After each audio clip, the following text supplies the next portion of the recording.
Good morning students, my name is Ramakant Patel और आप देख रहे हैं आपका प्यारा सा चैनल साइंस जोन। बच्चों, यदि आप पहली बार हमारे चैनल पर विजिट कर रहे हैं तो चैनल को सब्सक्राइब करें और बेल आइकॉन को प्रेस करें, जिससे पीएटी की सभी क्लासेस जो आपके एग्ज़ाम के लिए बहुत ज़रूरी हैं, आपको प्रॉपर तरीके से सभी क्लासेस के बारे में पता चलते रहे।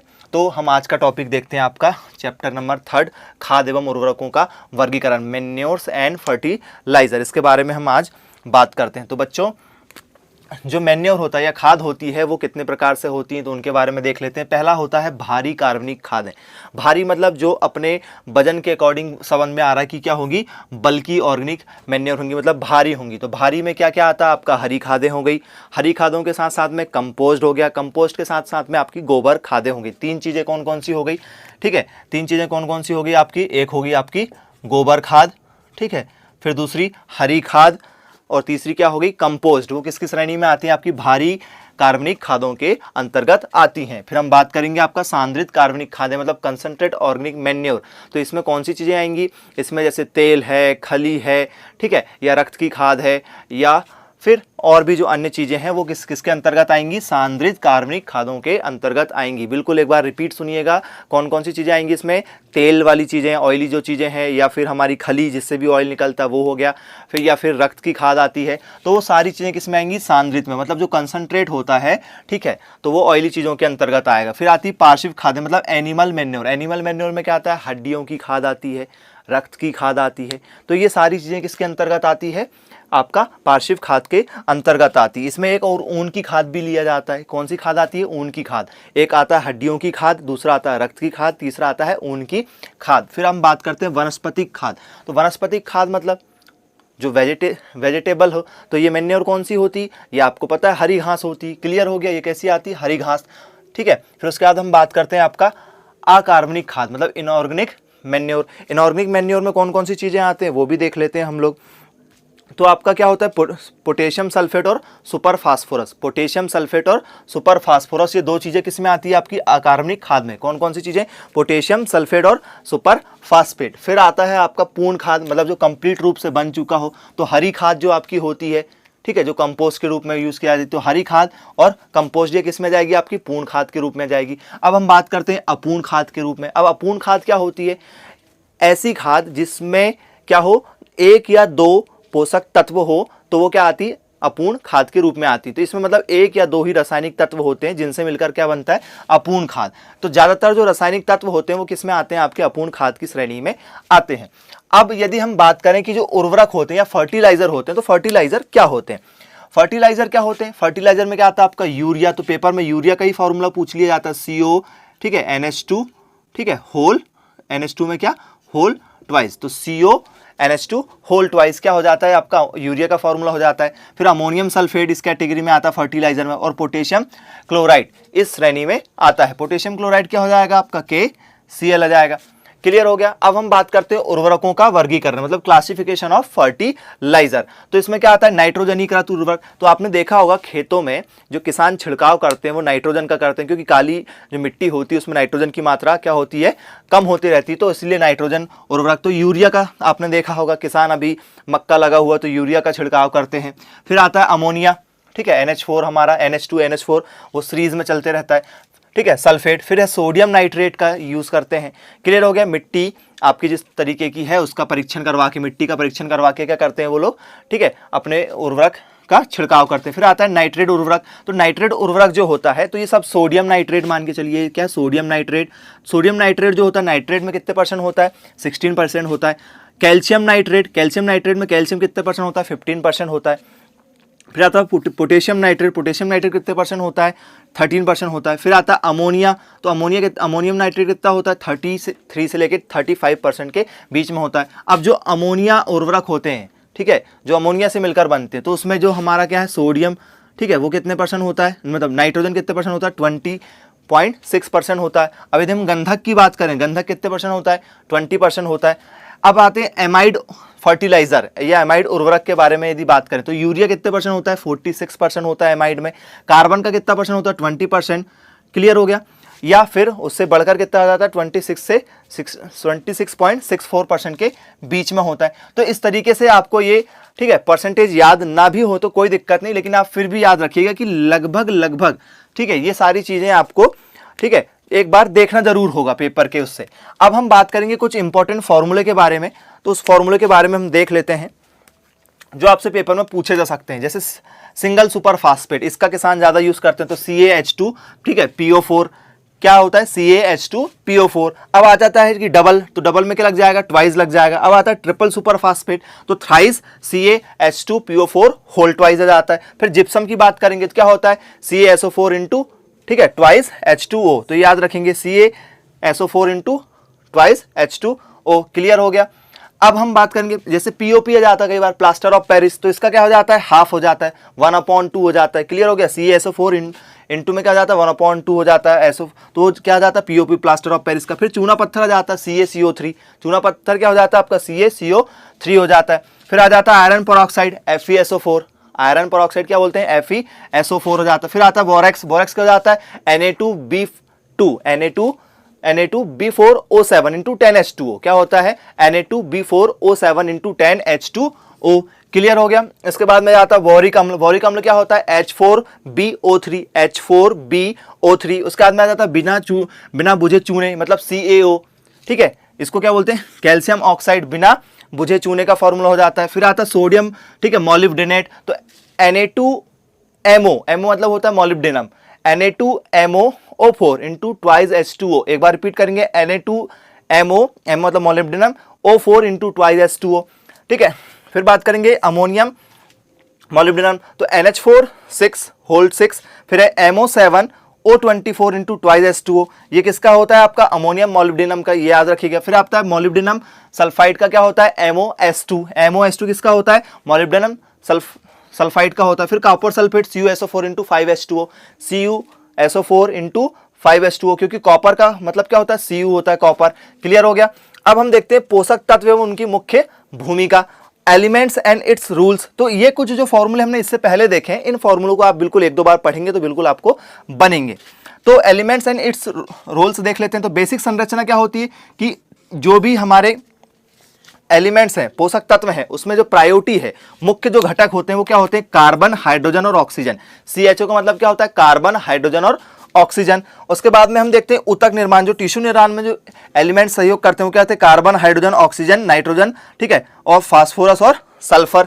क्या क्या, carbon, hydrogen, oxygen, nitrogen, phosphorus और सल्फर। फिर जो है आपका इलेक्ट्रोलाइटिक संतुलन जो मैग्नेट करते हैं क्या हो जाता है आपका, ठीक है, पोटेशियम, मैग्नीशियम, कैल्शियम और क्लोरीन। क्या क्या, पोटेशियम, मैग्नीशियम, कैल्शियम और क्लोरीन। क्लियर हो गया।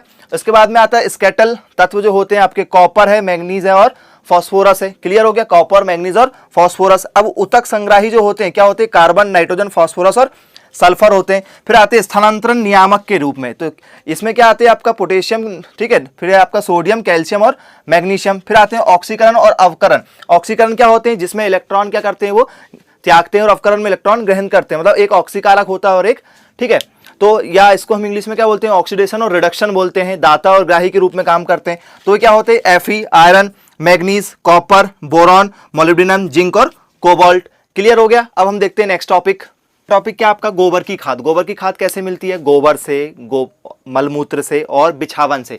तो किस किस से मिल सकती है, आपको मिलती है भेड़ों से, बकरी से, गाय, बैल, ठीक है, जितने भी ये जानवर हैं इनसे क्या मिलती है आपको, गोबर की खाद। गोबर की खाद किस किस से मिलकर बनती है, उनके मलमूत्र से, ठीक है, और उनके बिछावन वगैरह से, इनसे क्या बनती है, गोबर की खाद बनती है। सबसे ज्यादा उपयोगी गोबर की खाद को माना जाता है। फिर उसके बाद में आता है कंपोस्ट। कंपोस्ट में क्या होता है कि कूड़ा करकट, मल मूत्र, गोबर, जीवाणु या फफूंदी, इनके किसके कारण से, इनके वियोजित होने के कारण से या इनके किसके कारण से, विच्छेदन होने के कारण से क्या बनती है, आपकी कंपोस्ट खाद बनती है। अब हम देखते हैं मेथड ऑफ कंपोजिंग। तो क्या होता है, इंदौर विधि आता है, हार्वर्ड एंड वार्ड, याद रखिएगा, हार्वर्ड एंड वार्ड, और बेंगलोर विधि CN आचार्य, बंगलोर विधि CN आचार्य। ये सबसे ज्यादा इंपॉर्टेंट है, जो दोनों पेपर में पूछी जा सकती है कि इंदौर विधि किसने बनाया, तो हार्वर्ड एंड वार्ड ने बनाया।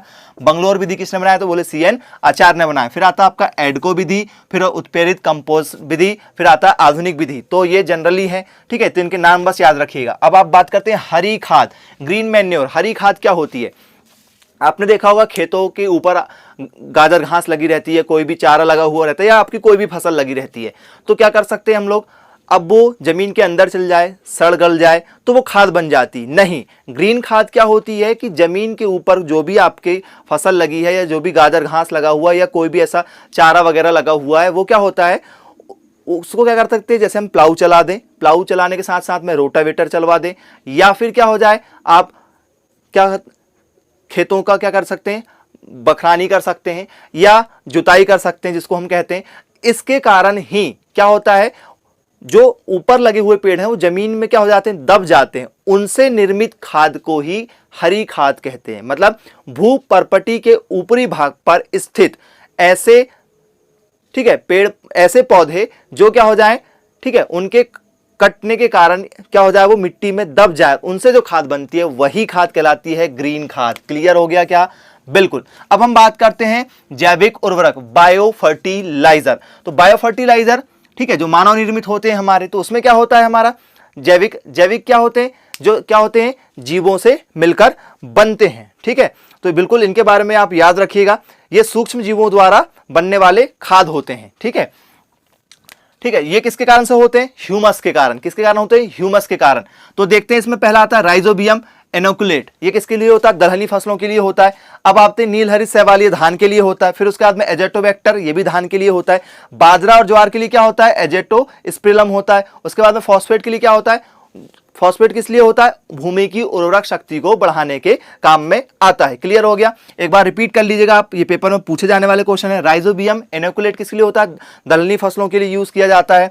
फिर आता है नीलहरित शैवाल, किसके लिए किया जाता है, धानों के लिए यूज किया जाता है। फिर आ जाता है एजेटोबैक्टर, ये भी धान के लिए किया जाता है। और एजोस्पिरिलम किसके लिए यूज किया जाता है, ज्वार और बाजरा के लिए। और फॉस्फेट का छिड़काव क्यों करते हैं खेतों में, भूमि की उर्वरक शक्ति को बढ़ाने के लिए। अब हम बात करते हैं 5th नंबर का टॉपिक हमारा पादप, ठीक है, पोषण। तो प्लांट न्यूट्रिशन, प्लांट न्यूट्रिशन में क्या आता है, जो मुख्य होते हैं, मुख्य मतलब मेजर न्यूट्रिशन होते हैं, वो पौधों को किस किस की जरूरत होती है, नाइट्रोजन की सबसे ज्यादा जरूरत होती है, जो हमको यूरिया में मिलता है। क्या होता है फार्मूला, CONH2, ठीक है, होल ट्वाइस, ये आपका किसका फार्मूला होता है, यूरिया का। यूरिया में किसकी मात्रा होती है, नाइट्रोजन की, आप ये देख सकते हैं।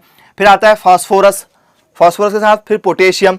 उसके बाद में गौण, गौण मतलब सेकेंडरी, सेकंड प्रायोरिटी किसको देते हैं, कैल्शियम को, मैग्नीशियम को और सल्फर को। कैल्शियम को, मैग्नीशियम को और सल्फर को, कैल्शियम को, ठीक है, मैग्नीशियम को और सल्फर को। अब थर्ड में किसको देते हैं, मतलब जो सूक्ष्म मतलब माइक्रो में किसको देते हैं, iron, copper, zinc, molybdenum, boron, magnesium, और उसके बाद में क्लोरीन और कोबाल्ट। इनको क्या देते हैं, सेकेंडरी, मतलब थर्ड नंबर में देते हैं माइक्रो में। Fe iron, copper, zinc, molybdenum, boron, magnesium और क्लोरीन और कोबाल्ट।